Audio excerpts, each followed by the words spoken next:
Magluto tayo ng pork steak. Meron na tayong pork chop, sibuyas na puti, naluto na ng bahagya yan, na prito, tsaka kalamansi, toyo.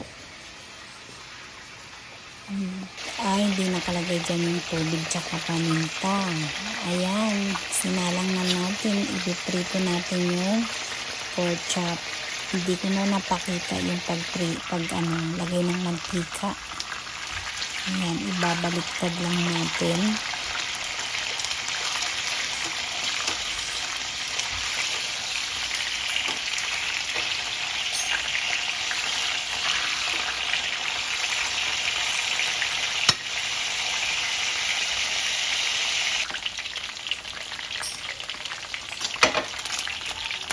Yan, pag okay na,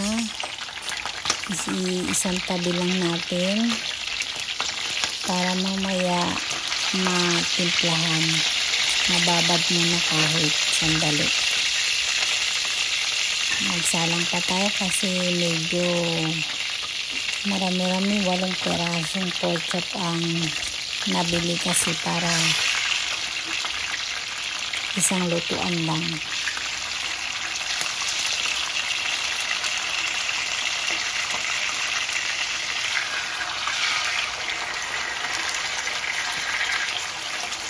Ayan.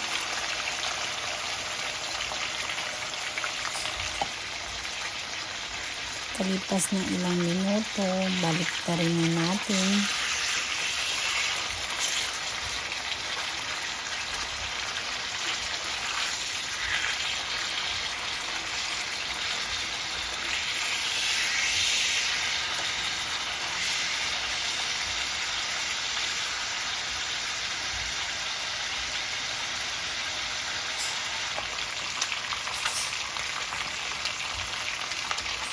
Okay na, isang tabi ulit, sama natin din sa nauna.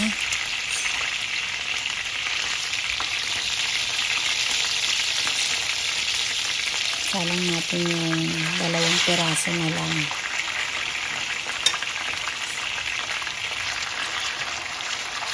Yung last na yan, dudutin natin.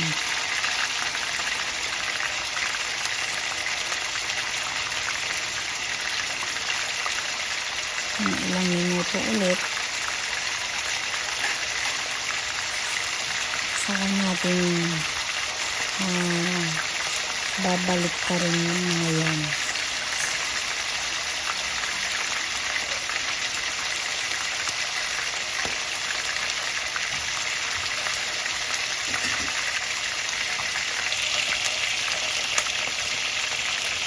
Yan, okay na, baliktad na natin.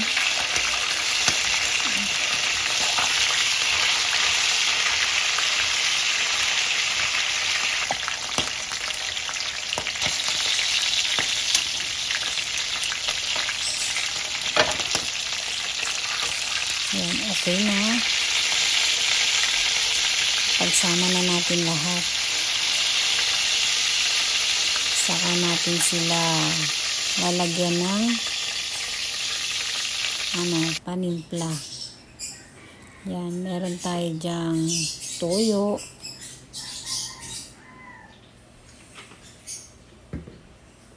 Tapos pinakatubig.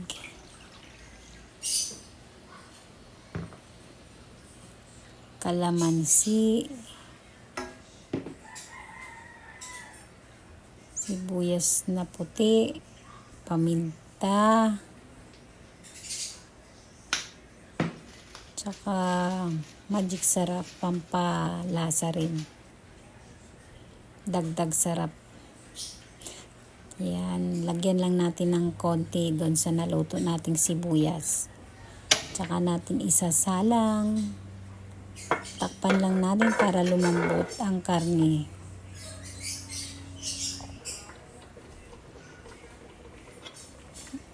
Yan, sililip lang natin. Hindi pa masyadong kulong-kulo. Babalik ta rin ko.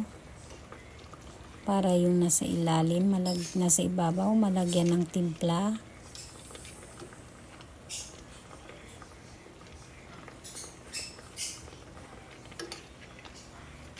Basta yan, binabad natin ng mga 30 or 1 hour, mas masarap. Bago isalang natin yan. Pakukuluan para lumambot.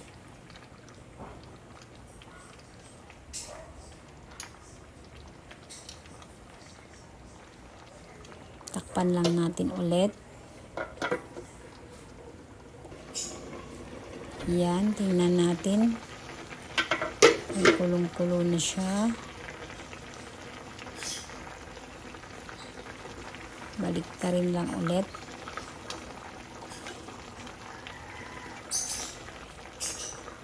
Para lumasa ang karne. Yung nasa ilalim, inaano ko.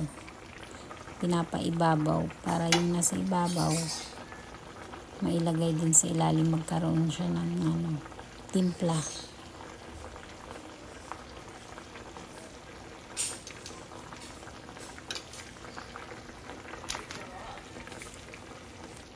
Ayan.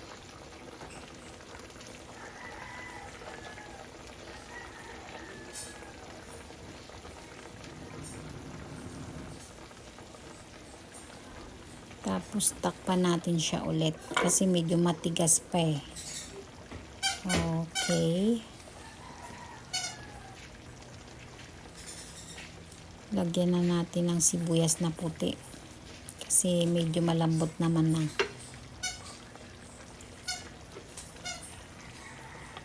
Ayan, masarap, mas maraming puti. Thank you for watching.